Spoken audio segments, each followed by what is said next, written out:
Unreasonable search and seizure. That's a thing that most democracies have clauses against in their Constitution or Bill of Rights. In the United States, for example, it is the right of the people to be secure in their persons, houses, papers, and effects. The key word here is people. It means the government cannot snatch your stuff without a warrant. But this is a problem because if the police wants to seize your property, they normally have to go to a judge specifying which place, persons, and property are concerned and provide a probable cause or evidence for a criminal conviction.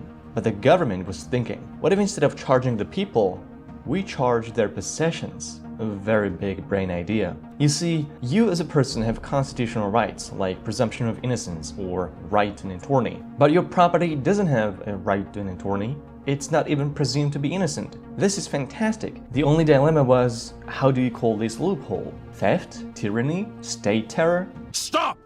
You violated the law. That won't go well with the kids. We call it civil asset forfeiture. If you want a short explanation, it is a way for the government to seize billions of dollars in property, possessions, or cash with no due process, no evidence of crime, no charges or convictions. Cash, cars, homes, phones, computers, TVs, prepaid debit cards, and even entire account balances can be wiped clean and put to use by whatever seizing authority. The government can keep your stuff, use it or sell it, and there's next to nothing you can do about it. If you want to get your stuff back, you have to prove your innocence, which is impossible because you can't prove a negative. But even if you try, you'd often have to spend more money on appeal fees and lawyers than the value of your seized assets.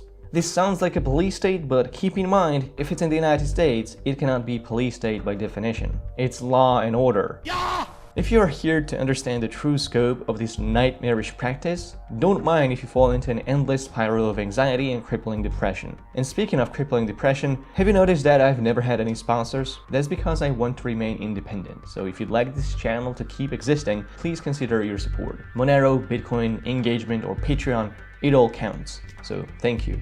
Side note, unseizable donations are preferred. But hold on, can the government really take whatever they want without a warrant? Yes, and it's a lot worse than you might think. Civil asset forfeiture has been in practice for decades, and its scope has only been expanding. It was initially inspired by the English Crown issued writs of assistance from the colonial period. It gave those English bastards permission to seize whatever they deemed contraband from people's homes and vessels. That and taxes was one of the key grievances behind the American Revolution. The promise of the new Bill of Rights was to prohibit this practice. Unfortunately, the American Revolution didn't manage to get rid of neither the taxes nor this kind of forfeiture. Why? Those damn pirates were too annoying, so the Congress approved civil forfeiture against their vessels. You see, when owners are in a different part of the planet, it's easier to prosecute their vessels rather than the owners themselves. After a few decades, this practice fell dormant for 2 centuries with only brief revivals, but it was never disallowed. Until the drug war in the 1970s, when law enforcement was finally granted powers to seize property related to production of legal drugs. Later amendments expanded these seizures to money and then to anything that could have been purchased with tainted funds, whether or not it was connected to criminal activity.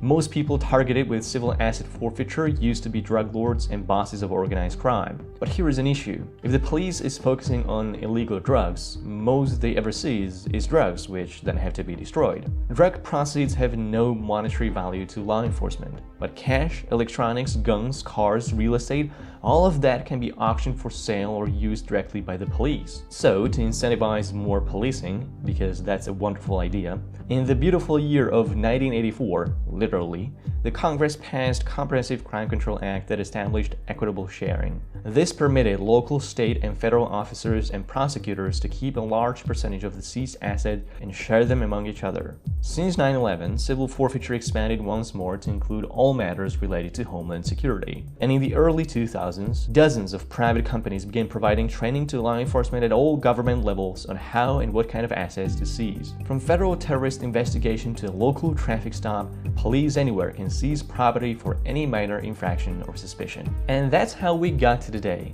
an 18th century practice meets 21st century technology. What could possibly go wrong?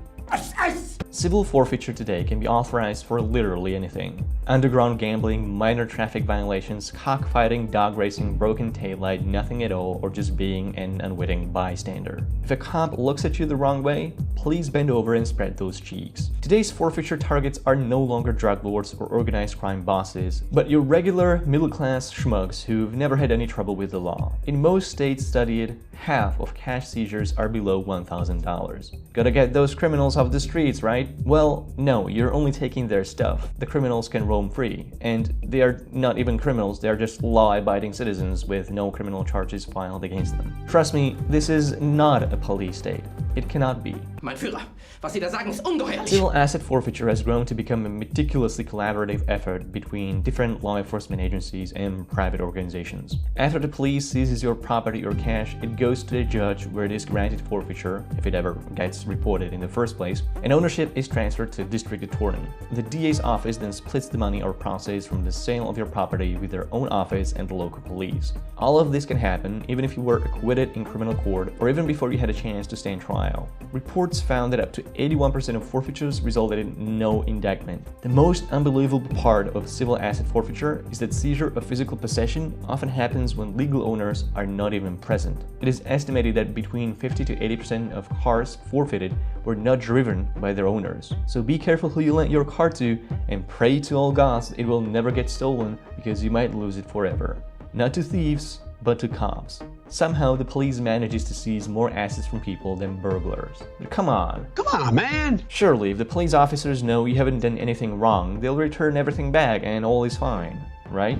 No, that's not how law and order works, my friend. This is how law and order works. By default, you are not getting your stuff back. You have to challenge the seizure on your own, which is a painstaking, hair-pulling, anxiety attack-giving process that can take several years. Challenging the forfeiture requires first that you pay an appeal fee, which can be as high as thousands of dollars. You would also have to hire a lawyer to take the government to court and fight for months or even years, all the while your property could be in use by complete strangers. And that is only if you're lucky to sue, because 40% of appeals require that owners pledge not to sue the police over seizures. Most appeals won't make it through the first hearing anyway because, get this, the first hearing doesn't go through the judge but the prosecutor whose office shares the proceeds from forfeiture. Don't worry, there is no conflict of interest here at all.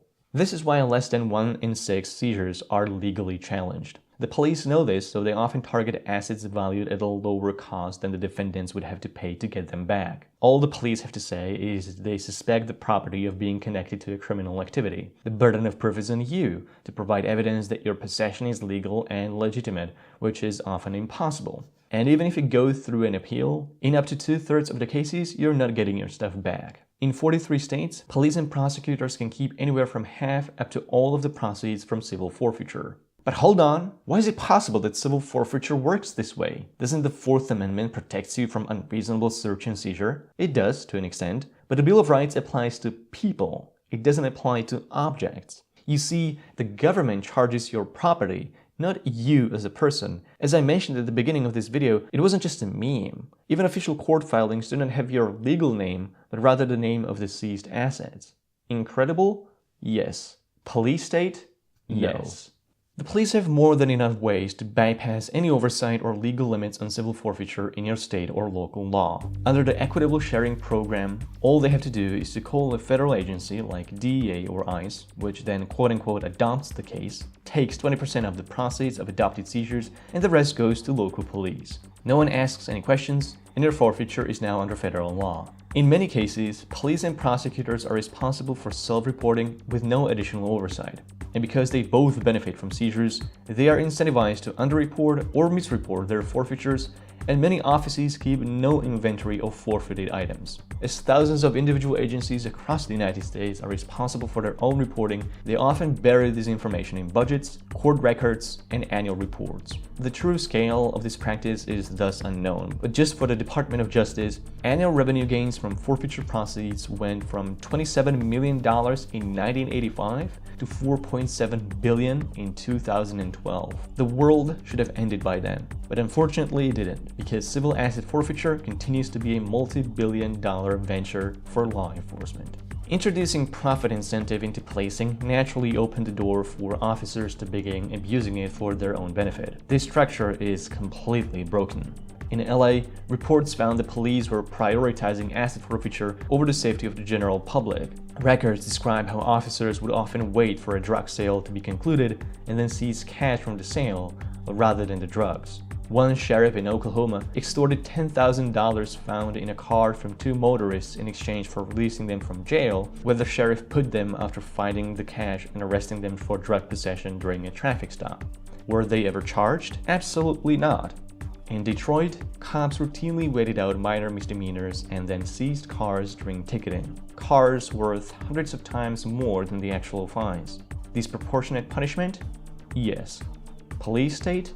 Yes. No. If you're stopped for a broken taillight, any cash you might have on you can fall into the hands of the police. That's how the police once seized over $53,000 from a Christian charity or $75,000 from a Chinese businessman. If you keep money on a prepaid debit card, police are now equipped with devices to covertly wipe your balance and collect your payment card details connected to your bank account. They can do it instantly for any traffic stop and won't even have to tell you about that. Police cannot wipe your bank account this way, but that's what the IRS is for. A mere bank statement showing a cash deposit of less than $10,000 can get your account frozen, forfeited by the taxman. No prior warning, no criminal charge. Only 1 in 5 seizures of accounts with such cash deposits have been prosecuted. Plenty of small, cash-intensive businesses had to go through the pains and anxiety of dealing with this. Can you imagine running a hot dog stall only to find out that the IRS seized all of your revenue? One family-run candy distributor lost almost $500,000 this way. There's nothing illegal about depositing less than $10,000, but still, bend over and spread your cheeks for the IRS because law and order wants to seize whatever is inside. Officially, proceeds from seized assets should go towards enhancing police investigation. Among many permissible uses are automatic weapons, surveillance tech, night vision, gas grenades, sniper gear, Humvees, armored vehicles, and other good stuff that turns your local police department into an occupying military force. But citizens' assets have also been used to pay for donuts, luxury vehicles, travel, and somehow even this clown named Sparkles. That's not a joke. Cops took someone's money and used it to pay for Sparkles over here.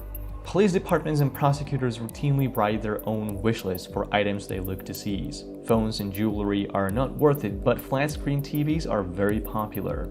If they see a nice car they want to put to use, they look for opportunities to justify seizing it. An Atlanta sheriff got a $70,000 Dodge Charger Hellcat that he used to solely drive to and from work. In Oklahoma, a prosecutor used to seize money to pay for their student loans and live rent-free in a confiscated house for years, even after judge ordered it sold at an auction. It is nearly impossible to track what the government agencies do with the seized assets. From the Justice Department forfeitures, less than a third goes to compensating victims. Most states don't disclose anything about how they spend forfeiture proceeds, but in at least 6 of those that do disclose data, none of them went back to victims. For majority of law enforcement agencies, forfeiture proceeds simply become a part of their budgets, and as much as 20% of law enforcement budgets can come from forfeited funds. It is technically not allowed, but no major sanctions have ever been imposed on law enforcement for this accounting. No simple solution to civil asset forfeiture is in sight. Not even legalizing drugs would make this fundamentally better, as police could always argue mere possession raises their suspicion, and that's enough for your assets to be forfeited. And IRS always has a backdoor into your bank account and can ruin your life at any moment. This is state terror. There is no other way to go about it. Cryptocurrency is the only major disruption to the government's ability to claim your money. Cold storage, Bitcoin, or even better, Monero wallet is the most bulletproof solution. If you don't keep your coins on an exchange and know how to keep your wallet secure, they won't be able to seize your funds. And with Monero, they won't be able to prove or see you have any funds in your wallet. This is not a financial advice. Civil asset forfeiture needs to be done away with. Criminal forfeiture already exists, so there is no need to bypass the Constitution and civil protection it grants to citizens. But it might take another decade for this practice to go away. Permissionless, decentralized cryptocurrency fundamentally disrupts government overreach. There is always going to be too much hype around price manipulation and scam projects. But the real reason Bitcoin or Monero exist is not gains or memes. It's fundamental freedom and civil rights. It might take years or decades for these projects to fully mature, but their principles are the real solutions. Permissionless, decentralized, open source. That's what gives you the power to protect your rights. If nothing else, at the very least, civil asset forfeiture proves you can't trust your own government with your property. If you made it here, you're a hero. Thank you for that. Please consider supporting my channel with engagement, sharing the video, or donating some Monero, Bitcoin, or by becoming a patron. Thank you.